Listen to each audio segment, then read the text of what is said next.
Welcome to another episode of Inspired Content. This week is a book week, and we'll be looking at Dreampark by Larry Niven and Stephen Barnes.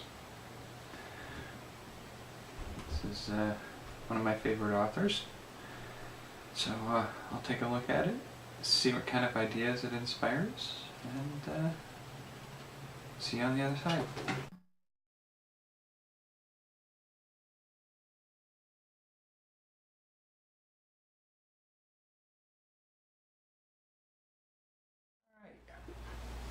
Dreampark by Larry Niven and Stephen Barnes, I guess. Well, I would say kind of off the bat that this was a decent story. It's a good story. It's not one I would have sought out because I'm not big on the, well, that's not true. I mean, alright. Dreampark by Larry Niven and Stephen Barnes. I would say it was definitely a decent story. It's it felt like the early part of it was dragging a little bit, but once I got into the actual action of the story, it was a well-balanced set of stories. It's sort of the layering of the events in the background of the park and the investigation there, the exploration of the characters and their relationships to one another, and the mystery that involves bringing a character from the outside inside and his experience of doing that. So there's an aspect of that where the layers work really well together and the character development works pretty well. I don't usually go much for some of the more detective story kind of stuff, although Larry Niven has done a few good things like that. And this has some of that working well with science fiction and mystery together. I can't say I've read anything of Stephen Barnes' work before this, so I can't say how it compares to his previous work. Rating that, I would give it a 5.2 out of a 6.1. And definitely had some ideas floating through my head, though it's fairly tight on how it handles the ideas it has. It doesn't leave a lot of loose threads hanging to play with, but it gives some ideas to create something new with, and so starting on those. I started with the idea of a pub founder and owner who's so well remembered, and so many stories exist and recordings of the bar during its heyday, that you have a community that build up a holographic representation of the character who interacts so naturally with the customers that it just feels like it's a real person, despite the fact that it's sort of like a holographic ghost. And I got to thinking, if you could expand that further to a whole town or a region where proprietors and local celebrities and figures like that who've been there long enough and gotten such personality that they bestow on a place, it almost becomes like the ghosts in the school of Hogwarts, where you see nearly headless Nick and characters like that who persist and are part of the ambiance and the character and the interactions in a place, but they're gone and this is sort of a shadow of them left behind. And I get the feeling like you could do that with holograms too, and have it be more of like a sort of a homage and connection with those figures past. I got to thinking of doing something a little strange where you would take essentially an orphanage that's built in a time where, in order to earn the income they need to support the orphanage, all the orphans have to play characters in a large game-like setting that wealthy children and the well-to-do come and adventure in, and all these orphans are the supporting cast and NPC characters. And it's sort of dystopian, but also sort of kind of like a sense of a story could be written of an escape, or turn the tides against the abuses of using orphans as characters for a game. So it's not a fully fleshed out concept, but I think there's something that can be used there.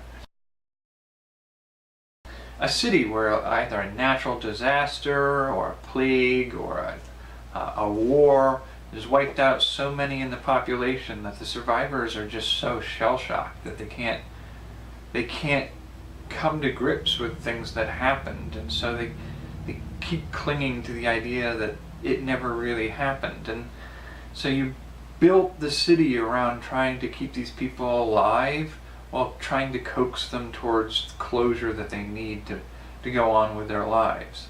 And maybe have one character who holds so desperately to the things he's lost that he's refusing to leave and live without those aspects.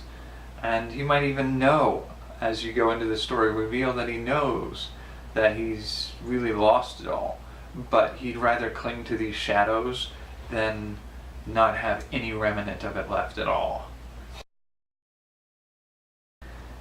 This one was kind of fun. It was sort of like, imagine if you woke up one day and the whole world seemed to be like some crazy mishmash of fantasy and science fiction elements leaking into the real world, and you can't figure out what's going on. And then as time goes by, it turns out that you're in a zoo. It's just a zoo exhibit of human beings held and created by aliens or AI or fantasy creatures in a parallel universe that misunderstand humans and their natural habitat, maybe mixing in our elements of our TV programs and our drama or our books or comic books, something where they've built this thing that's supposed to be our world, but they've gotten some very important things very wrong, and not real things are treated as if they're real. And so you've got these people living in this place that it's as close as they're probably going to get to their natural world again, but at the same time it's really wrong, and the people who built it don't know they've put you in this weird fantasy setting. A investigation into lost, abducted, missing, or supposedly murdered, a mystery murder, a John Doe or Jane Doe found somewhere, and investigating it leads to a park. You might suspect that they might have been inside the park and something suspicious happened, but as you investigate further, it's revealed that all the fake characters and the monsters are controlled by the cyborg missing people, or brains in jars remote controlling them. And it's literally this park where a sociopath has started to gather people that go missing. He abducts them and brings them and surgically alters them and removes their brains and puts them in robots or puts them in tanks where they pilot remote control androids, and they're all kind of held prisoner, and they're deformed and altered in a way that they just no longer are people, but they're all still alive and kind of held in this environment. It's sort of a horror. I was feeling at certain points in the story where, like, you'd gotta wonder if player characters in these settings, if anybody would get to a point where they were so enmeshed in their characters that they would surgically alter their ears to look like the elf that they always play, or something like that. And I got to thinking, like, it wouldn't be too much of a stretch to have a future setting where there are reversible surgeries and implants and self-standing technological devices to create the impression of magic, or artifacts or science fiction equipment that does it through special effects. You could do all sorts of these kinds of things. And then just the question of, well, what if something happened where your ability to reverse any of the things done is no longer available? Maybe the park is just catches fire and everything burns down, and all the records as to how to reverse things are destroyed. It seems a little bit of a far stretch, but it's also possible, like I was thinking at some point, maybe a nuclear blast goes off higher above the atmosphere and just wipes, with the EM pulse, wipes all electronics out so that they just don't function. And the gadgets you have and some of the implants you have would not necessarily be irreparably damaged, because they're less sophisticated than the high amount of data and file storage and AI needed to run the whole park. So you'd have people left with their altered bodies and strange forms and technology and things that we could do, but we avoid doing because as part of the outside culture it would just never fit. But when playing in a park for a while or on vacation, you could get away with it. But to then have those options of going back to yourself taken away from you, it would make an interesting setting to have characters either having to try to move back out into the outside world and adjust to being a freaking monster, or also to have sort of you could do it in a setting where the park has shut down and they're all stuck like that, but maybe have it, being almost like a Die Hard movie, where it's being held hostage for some kind of big political event, and so the people inside the park stuck in their forms have to be heroic and rescue the park and its inhabitants from the terrorists. And it would be an interesting spin on that style of story. Alright, well, so those are some of the ideas that I came away with from this, and I think some of them definitely would be things I'm going to maybe explore at some point in the future with making stories. Alright, hope some of it was inspiring for you, and I'll see you next time.